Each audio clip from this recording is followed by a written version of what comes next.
Welcome to Pindar Poetry. We hope you learned something new. You start by confirming prerequisites. Check Windows Update and install pending patches because Hotspot relies on current OS network stacks. Next, open Device Manager to verify your Wi-Fi adapter shows no error symbols. Make sure the adapter is enabled. Once done, turn off any VPNs or other tethering services. These can block the hotspot. By handling these first steps, you remove common blockers, so the deeper fixes later will apply cleanly without wasted effort. Now you move into network fixes. Start with network reset to clear corrupt configs. This restores adapters and wins many cases. Then update or reinstall the Wi-Fi driver from Device Manager. Choose the driver from the manufacturer when possible because generic drivers lack hotspot support.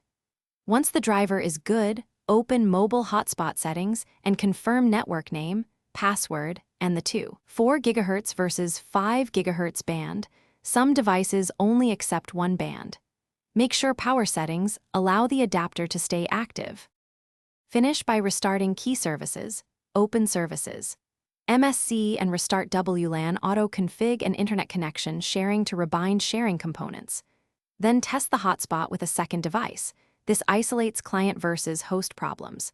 If connections fail, inspect firewall and antivirus rules to ensure they permit network sharing.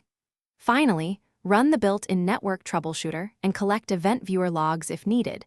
These supplies explain what failed. If nothing fixes it, a driver rollback or OEM network utility often reveals the lingering incompatibility.